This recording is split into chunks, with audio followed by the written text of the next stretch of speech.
trabajo interior, el trabajo con uno mismo es el más pesado y el que menos nos gusta encarar, ¿no? Porque siempre es más fácil echarla fuera, la culpa a... Siempre que haya... O sea, la culpa es muy negra y nadie la quiere.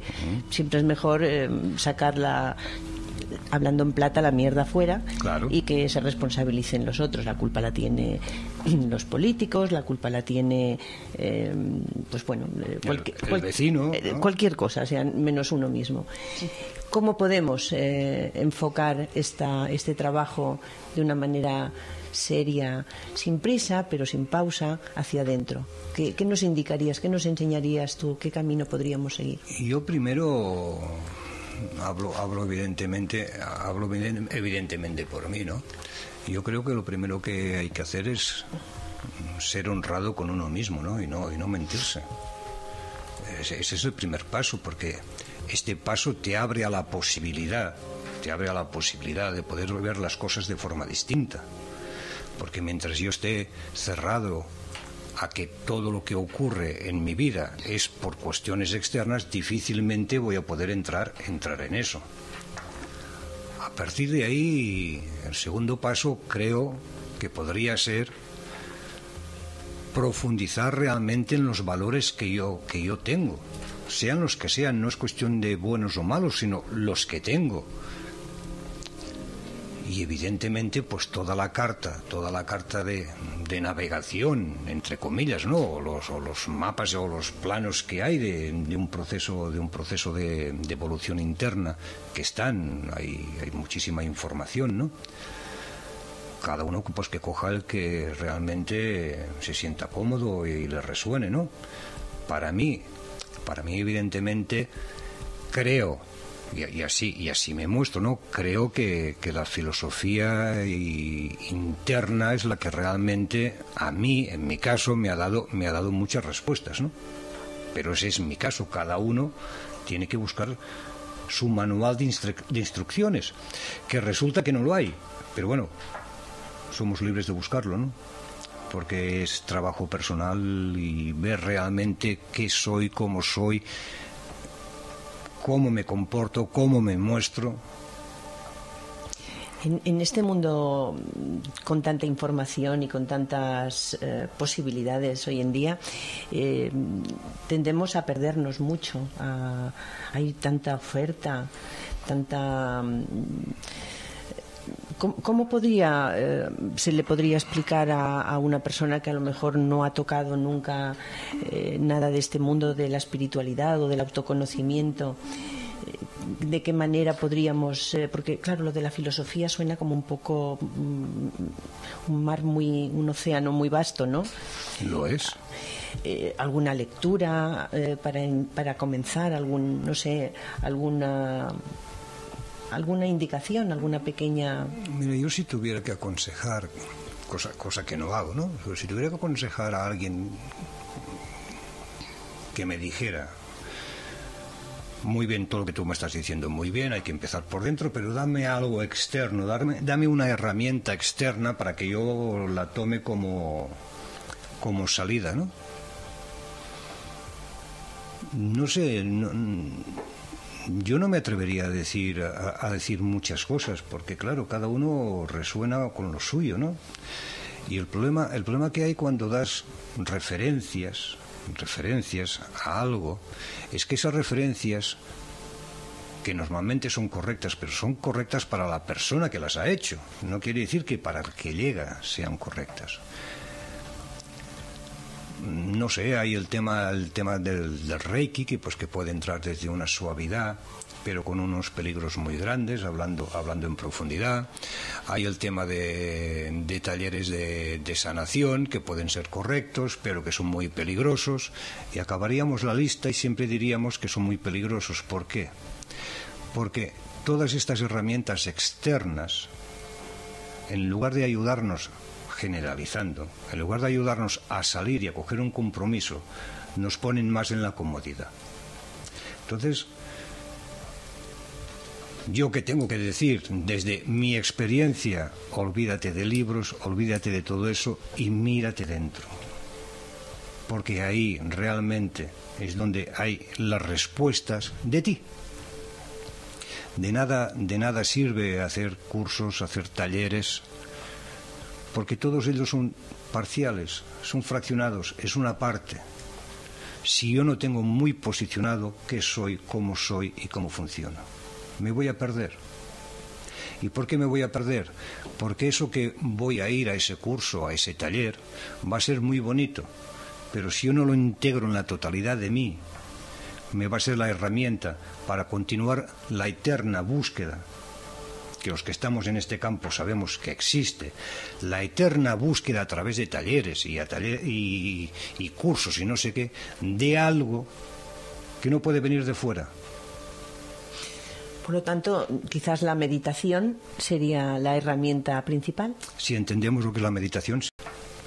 Para mí, ¿qué es la meditación? La meditación es la plena atención de lo que ocurre en cada momento. Para mí es eso, es el ser consciente de cada instante de mi vida, sin juzgarlo, o sea, observarlo. Para mí eso es la meditación. La meditación no hay...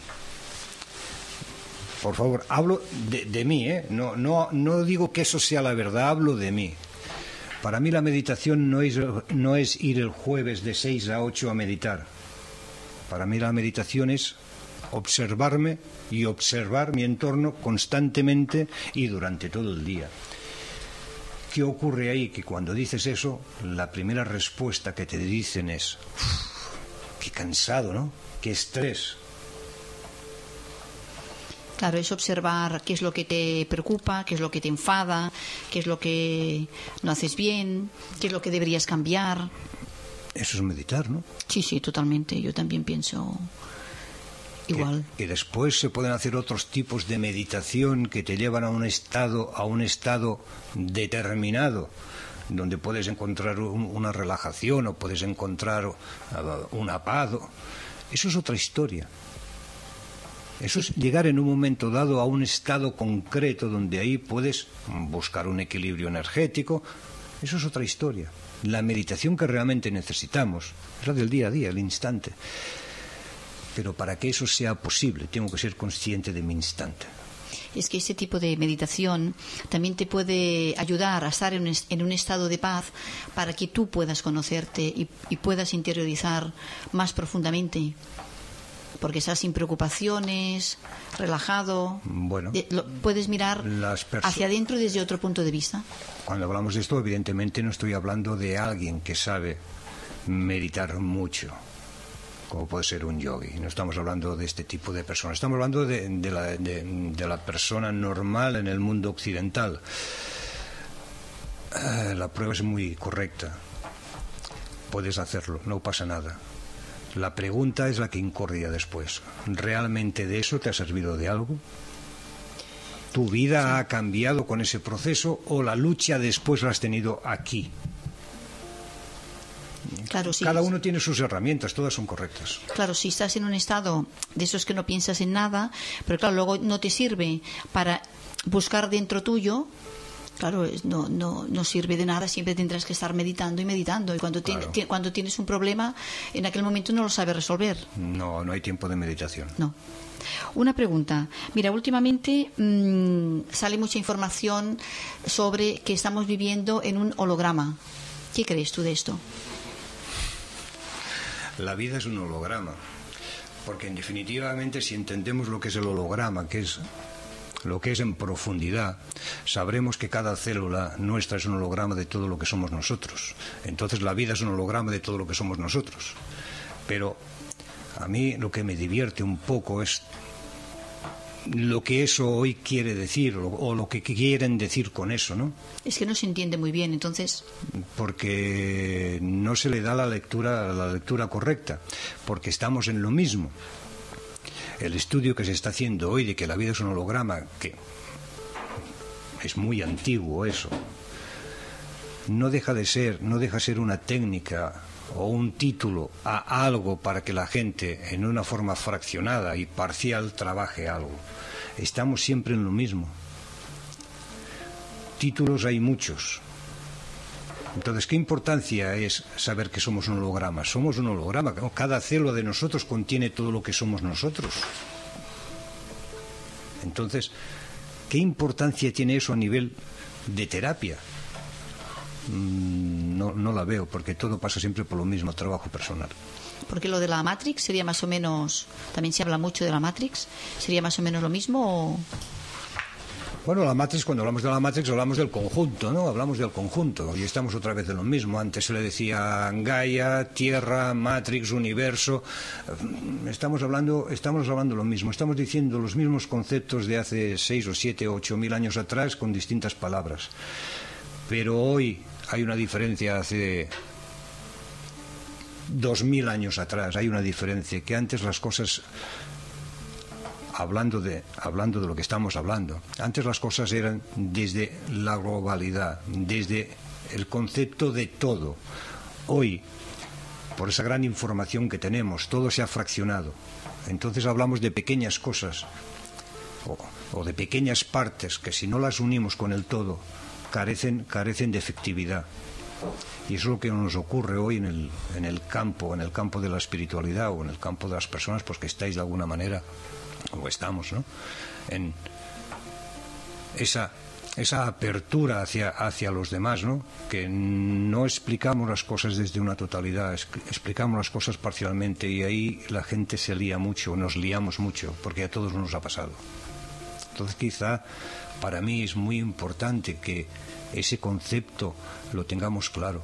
No podemos entender lo que somos si no sabemos lo que somos. Exactamente. Ese es el trabajo.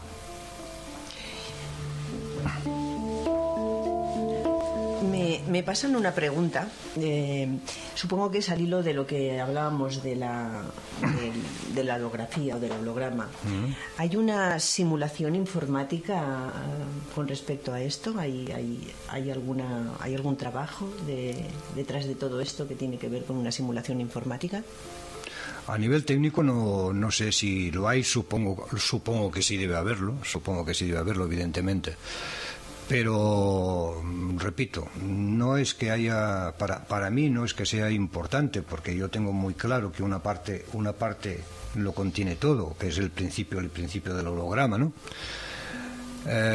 Si una parte lo contiene todo a nivel informático, pues seguro que sí. Y técnicamente no conozco, pero supongo que su función tendrá.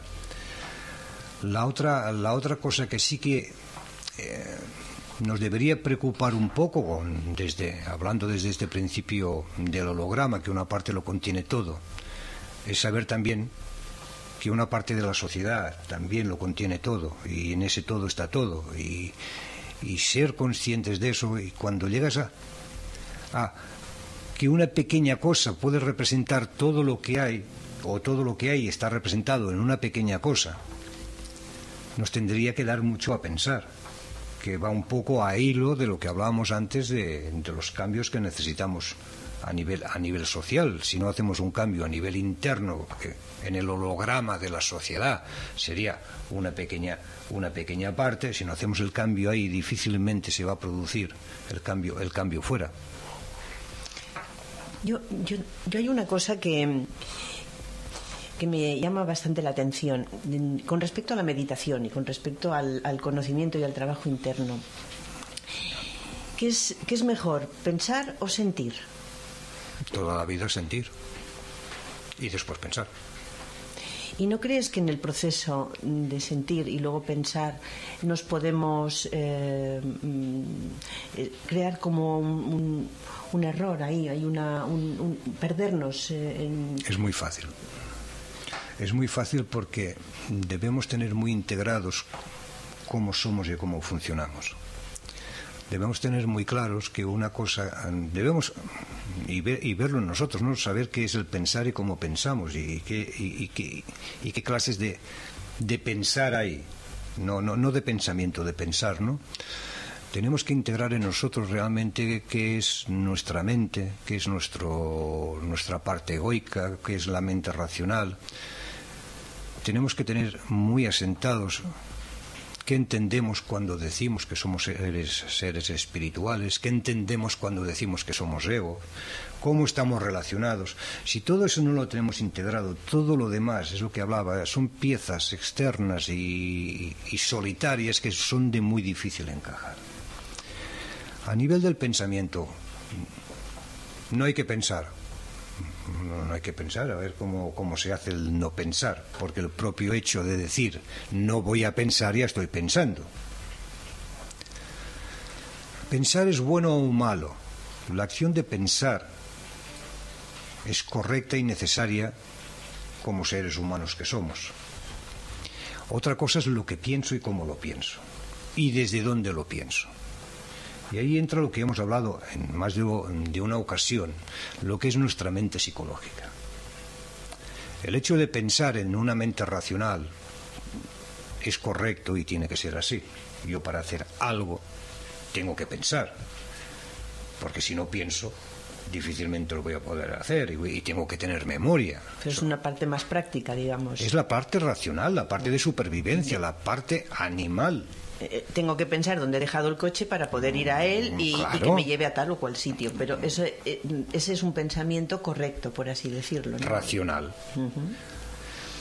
Lo malo, entre comillas, si podemos denominarlo malo, es el pensamiento psicológico, que ese sí es el que nos marea en esos mares de pensamientos y que nos hace proyecciones del pasado hacia el futuro, y eso será y eso fue, y siempre son percepciones parciales del hecho real. Ese es el que hay que trabajar. Hay muchas técnicas para trabajar eso. Y podemos pasarnos no una vida, no varias vidas hablando de eso.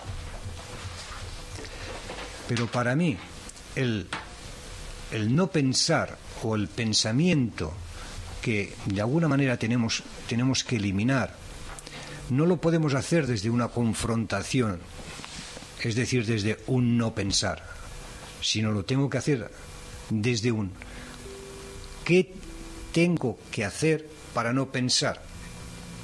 Y hay una respuesta ahí, y es estar inmerso en el instante en que estoy viviendo. Porque cuando yo estoy inmerso en el instante que estoy viviendo, no tengo lugar a pensar, a ese tipo de pensamiento psicológico. Mareante. Claro, solo me entra el pensamiento de acción, el pensamiento racional. Y esa es la clave. Y nos cuesta. Porque para eso, evidentemente, hace falta confianza, hace falta saber realmente qué soy, hace falta toda una serie de cosas que desde los puntos parciales en que hoy la mayoría de técnicas se dan y se aplican, no están. Quizás sería sentir el momento, sentir el presente, aprender en lugar de pensar, sentir. Esa es la clave, claro. Porque cuando yo siento mi primer sentir, ese primer sentir no está filtrado por mi parte psicológica. Y a partir de ahí, si yo soy consciente de eso, voy a poner a accionar lo que es mi parte racional. Eso que siento, ¿cómo lo hago? No me lo voy a cuestionar. Eso es lo que se dice vivir el aquí y el ahora. Bueno, pues por lo que vemos, aquí tenemos hoy un buen abanico de inquietudes humanas y de inquietudes sociales, ¿no? que hemos plasmado.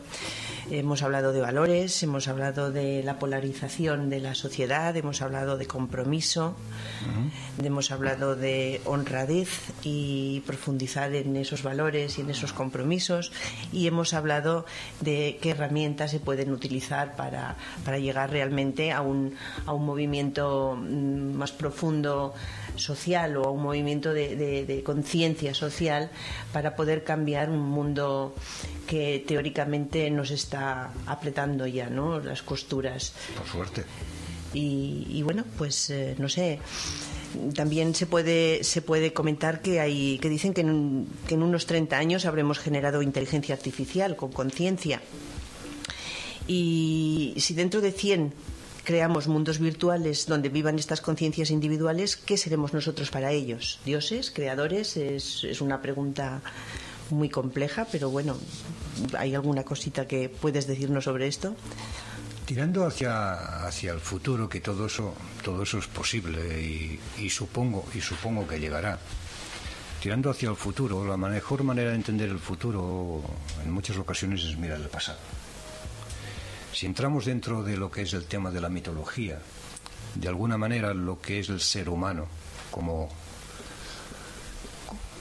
cuerpo, en la mayoría por no decir en todas las mitologías, nosotros hemos sido creados por Dios, por los que creen en extraterrestres, como denominación, por ellos hemos sido creados. Menos por la ciencia darwiniana, que según También, ellos somos una... Pero también, porque una cosa es el cuerpo y otra cosa es la conciencia que tiene el cuerpo. No, eso no lo han podido explicar nunca. Entonces, la mitología te habla de eso muy claro, de forma más sutil, pero todo el mundo te va hacia lo mismo, ¿no? Hay un engranaje o hay un momento donde hay un input o hay algo que marca una diferencia entre el antes y el después de ese cuerpo. Podríamos entrar aquí ahora en todas las mitologías, incluso las de más arraigo cristiano católico a las de extraterrestres, pero es igual, porque si miramos las cosas desde una amplitud veremos que eso es igual. El proceso que tenemos nosotros de avance o de crecimiento o de evolución es un proceso único en un conjunto de personas llamados seres humanos que estamos en un pequeño planeta que se llama Tierra. Si hemos sido creados o no, pues seguramente sí.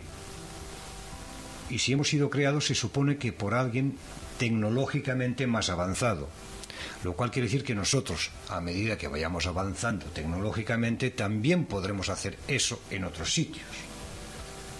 Que sea dentro de 100 años o 50 años, no lo sé. Que seremos dioses, pues evidentemente seremos dioses para esas personas, pero para eso no hay que ir muy lejos. Para eso solo hay que ir un hombre, ahora ya quizá no, pero si hablamos de 50 años atrás, cuando el hombre blanco iba al Amazonas y a ese pueblo del Amazonas ahí, que no había visto nunca nada que no fuera su entorno, se enciende con un mechero, se enciende el fuego, para esa persona somos dioses. Entonces todo esto es muy relativo. Y es cierto, yo creo que no somos los únicos seres que habitan el universo, pero lo creo a nivel personal y tampoco le doy más vueltas a eso. Vamos a crear conciencia. La conciencia, y cada vez los científicos están más de acuerdo en eso, la conciencia es algo que no se puede crear. Porque la conciencia está, porque no hay nada, absolutamente nada, que no esté dentro del marco de la conciencia. Otra cosa es qué entendemos por conciencia. Si a esa palabra conciencia le ponemos ya connotaciones, hablando en nuestros tiempos, le ponemos connotaciones religiosas, entonces coge otro matiz. O de sentimiento. Pero conciencia es todo. Entonces no es cuestión de conciencia. Lo que sí tenemos que ser muy claros, si ocurre eso, que de alguna manera nos hacemos dioses de otros, es de la consciencia. Y ahí, si primero no tenemos la nuestra bien, difícilmente vamos a poder crear consciencia en otros seres, ¿no? Que podemos crear universos virtuales, ya los hay. Y si vemos de alguna manera hacia dónde vamos, estamos viendo que internamente en nosotros, a nivel de sociedad, no a nivel de universo, cada vez estamos más en un mundo virtual. En una Matrix. Pero es que depende de cómo se quiera denominar la Matrix, porque la Matrix tiene muchas versiones. ¿Qué es la Matrix? La Matrix empieza ya por cada uno tenemos la nuestra propia, ¿no? La Matrix es la conciencia, es el todo. Y otra cosa es a nivel individual, cómo te mueves tú dentro de ese todo. Que es lo que comento, la consciencia. ¿Qué parte soy consciente de la conciencia total o de la Matrix? Yo puedo ser consciente de eso, tú de otra cosa, pero la conciencia es inamovible, es todo. Es todo. Entonces, virtual, ya estamos. Y vamos hacia ahí, vamos hacia ahí. Hoy las comunicaciones virtuales son casi más importantes que las verbales. Cosa que a mí me apena, ¿no? Pero, pues sí. pero es así. Entonces, ¿qué va a ocurrir a la velocidad que vamos dentro de 100 años? Pues no sé si somos capaces de imaginarlo, ¿no? No sé si somos capaces de imaginarlo. Pero si miramos 100 años atrás, ahora, el proceso que ha habido y cómo se multiplica ese proceso cada año, imaginamos 100 años atrás, ahora a 100 años adelante. Supongo que todo lo que somos capaces de imaginar, bueno, supongo, no sé, que todo lo que somos capaces de imaginar es porque existe. A mí, de todas maneras, se me hace bastante extraño o raro, no sé, me resulta increíble, como de ciencia ficción, que podamos generar inteligencia artificial con conciencia. ¿Pero por qué damos tanta importancia a eso? ¿Qué entendemos por conciencia? Vamos un poquito atrás. Conciencia es todo, entonces todo lo que hay es conciencia. Y si eso lo tenemos claro, vamos a entrar en consciencia, porque a través de consciencia vamos a poder ver más claro eso que estamos hablando. Si consciencia es la parte de la globalidad que yo experimento, que es de lo que yo soy consciente, y ahí entramos en el sentir, lo que es el sentir. El ser humano no es otra cosa que una máquina. ¿Con conciencia? Bueno, pues te lo voy a decir, no, con conciencia todo. Hablamos de conciencia, o sea, ser consciente de la conciencia, todo es conciencia. Un mono también es una máquina, una planta también es una máquina. Entonces, diría que este momento donde se abre una conciencia, o una inquietud, o una pregunta, o una búsqueda de respuesta de lo que realmente es esa conciencia, porque en definitiva estamos hablando de eso, de ese soplo, pero yo no me preocuparía de entrar tanto en eso, yo no me ocuparía de tanto mirar hacia el futuro, porque el futuro, como futuro ¿qué es? Va a coger el camino que nosotros queramos que coja. Me ocuparía de lo que realmente me tengo que ocupar, es del ahora. ¿Qué hago ahora? ¿Cómo gestiono estos momentos? Porque el mañana vendrá de aquí.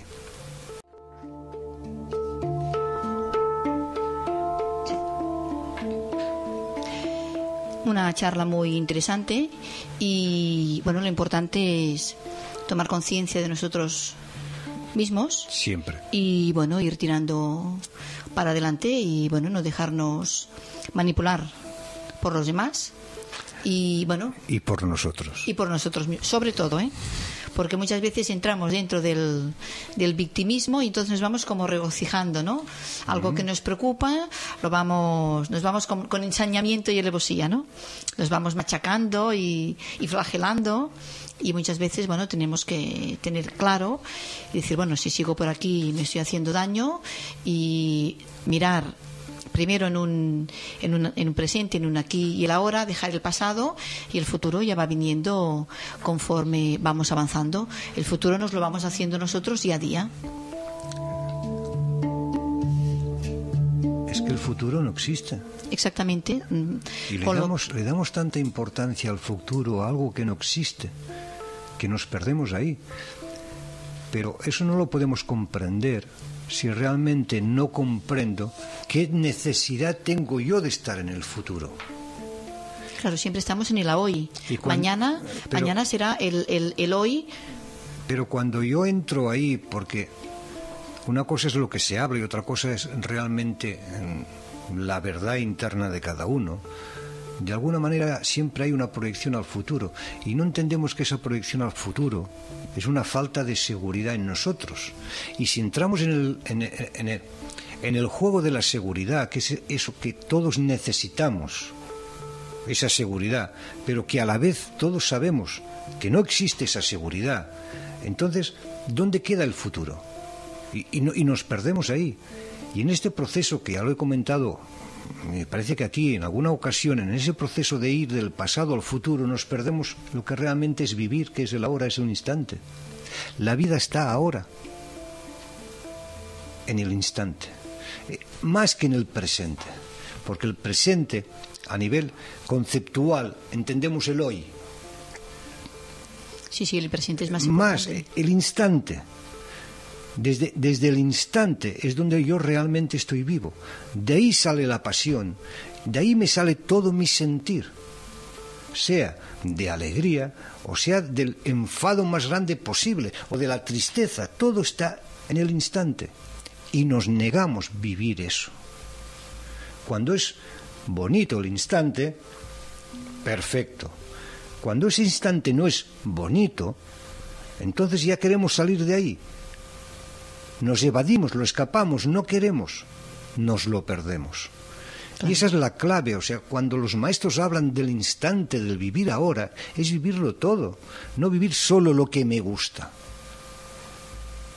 Porque si vivo solo lo que me gusta y desecho lo que no me gusta, estoy viviendo a medias tintas. Y la vida es todo. Y como aprendizaje es todo. La conciencia es todo. Pero siempre estamos aquí y queremos estar allá. Siempre. Claro, entonces tenemos que aprender a gestionar esos momentos malos y no evadirnos. Claro, pero desde el instante presente. Contado desde ahí. Cuando yo clasifico momentos buenos y malos, cuando yo clasifico eso, automáticamente en mí se dispara unos resortes que me dicen lo bueno es correcto y lo malo lo tengo que soltar. Y aquí hablo de la profundidad de la filosofía, aquí hablo de la profundidad de saber realmente lo que somos y cómo somos. Y cuando yo entiendo eso que se habla tanto, de que somos todo, de que somos amor, de que somos espíritus encarnados, si yo eso realmente no lo tengo asentado, no puedo entender que no hay bueno y malo, porque entendemos que no hay bueno y malo en los demás, pero en nosotros no. Somos capaces de decir a los demás, no, es que no hay bueno y malo, todo es experiencia, y lo entendemos, pero cuando llega en nosotros no lo entendemos. Sí, exactamente. ¿Es así o no? Sí, totalmente. Ese es el trabajo.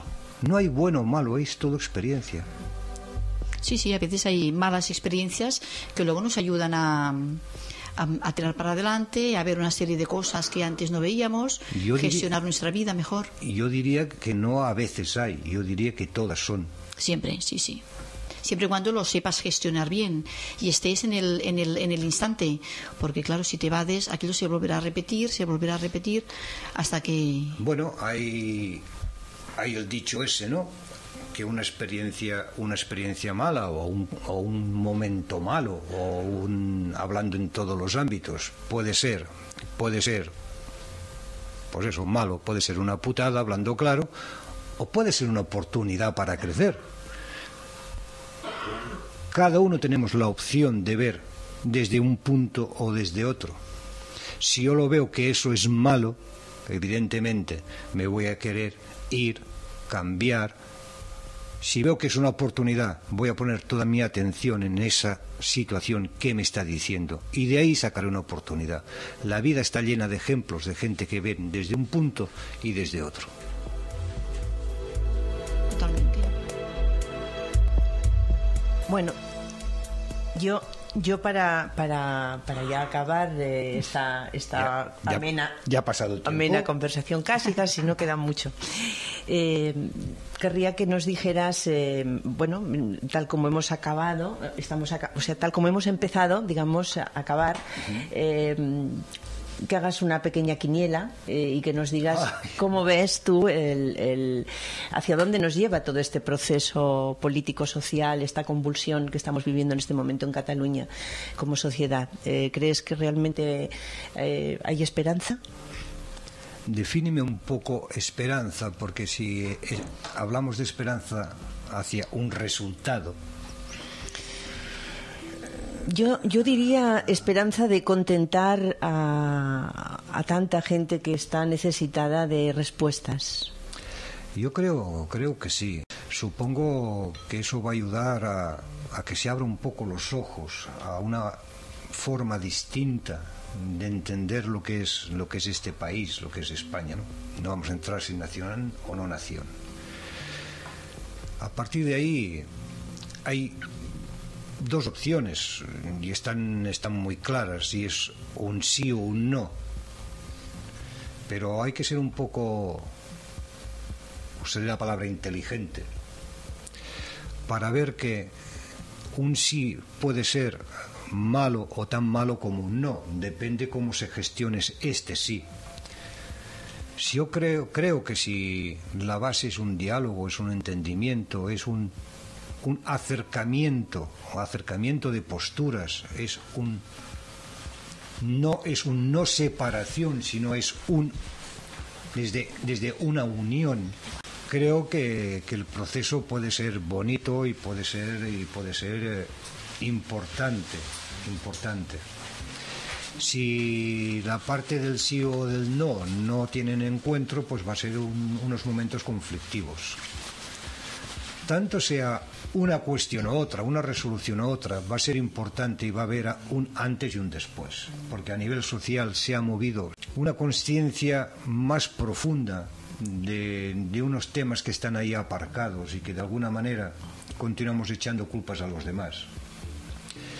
Si la postura que ahora se abre aquí es desde una responsabilidad y desde vamos todos juntos a buscar algo que es lo que realmente deseamos, el resultado va a ser bueno. Si no, va a ser un poco más de lo mismo con un pasito más adelante. Pero en cualquiera de los casos, positivo, porque de alguna manera empezamos a caminar por caminos desconocidos que si empezamos a caminarlos va a desaparecer un poquito el miedo.